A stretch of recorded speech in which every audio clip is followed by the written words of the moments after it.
name's Julie Mason. I've lived in Wyndham for 32 years, brought up 2 children here, have a son who's married with and I have a little grandson. So happily lived here for 32 years, and for about 30 years I've worked professionally here as well. I'm currently principal at Baden-Powell College. Prior to that I was principal at Glen Auden Primary and Derrim at Heath. So I've had a very rewarding career here in Wyndham as well. Well, basically I'm a country girl. I grew up on a dairy farm down in Warrnambool and married a country boy. And so when we were looking for somewhere to live, we heard that Werribee was a country suburb, so we moved here. You know, it had a really small feel about it, very comfortable feel about it, and very kind of laid back feel about it. But I have to say in the last 32 years, that's changed, not necessarily in a negative way, but certainly the growth and development has meant that there are more issues to face in terms of getting around in a way that you can plan and achieve in a time frame. And probably a sense that in the community, for more community things being done in smaller communities, I felt there's been a bit of a change for that. And I think that's had a bit of an effect in terms of how people feel in getting around Wyndham. It's really important. Just a quick context, this is just one of what's going to be a number of new schools in a rapid growth area.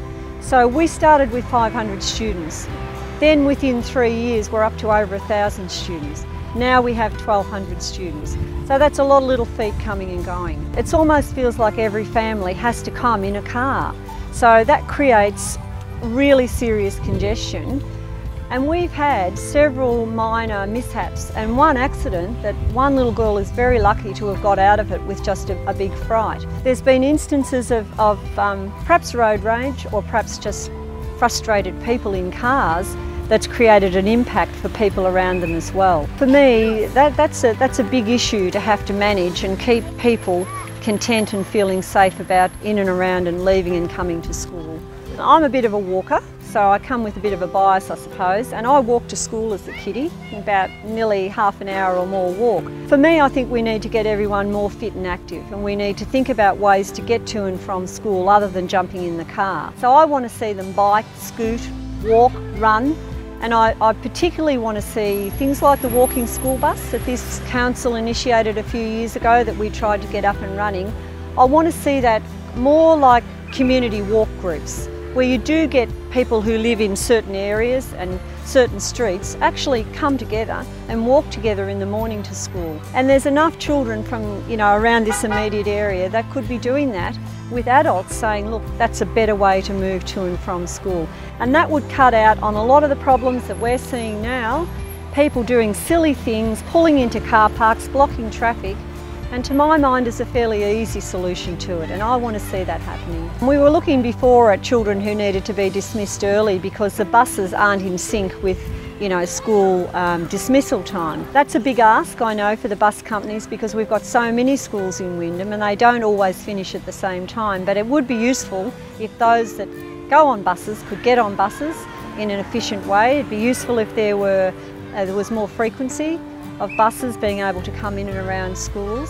And I have a desire to see kind of like the park and ride, the park and walk to school. So I'd love to see that this is actually a free zone of cars and that somehow we could get them dropping off, half a kilometre away from school and children could walk to school. So a bit like a situation where they could park, drop off and then walk that isn't immediately around the school. Look, I'm looking at a kiddie just run across in front of a car then, and they're the things that really disturb me. And I think if we could stop this, I'd feel a lot better as a citizen and actually as a principal of a school. I love where I live. I could live anywhere else, and many of my colleagues live other places and come into work, but I'm very proud that I live here, I work here, I'm a member of a Rotary Club here, so I feel very connected to the community. When you see things that you think can change without too much trouble, that you do become passionate about it. If we could get more people walking and mobile in a way other than using cars where it makes sense, that we're all going to be better off for it. I doubt that there's many parents here who don't agree with what I say, and maybe we need to in schools sort of marshal a bit of a campaign to say, come on, let's get real about it. People have come into the office and said, oh, I've just just avoided hitting a child. So people are aware of what the real dangers can be.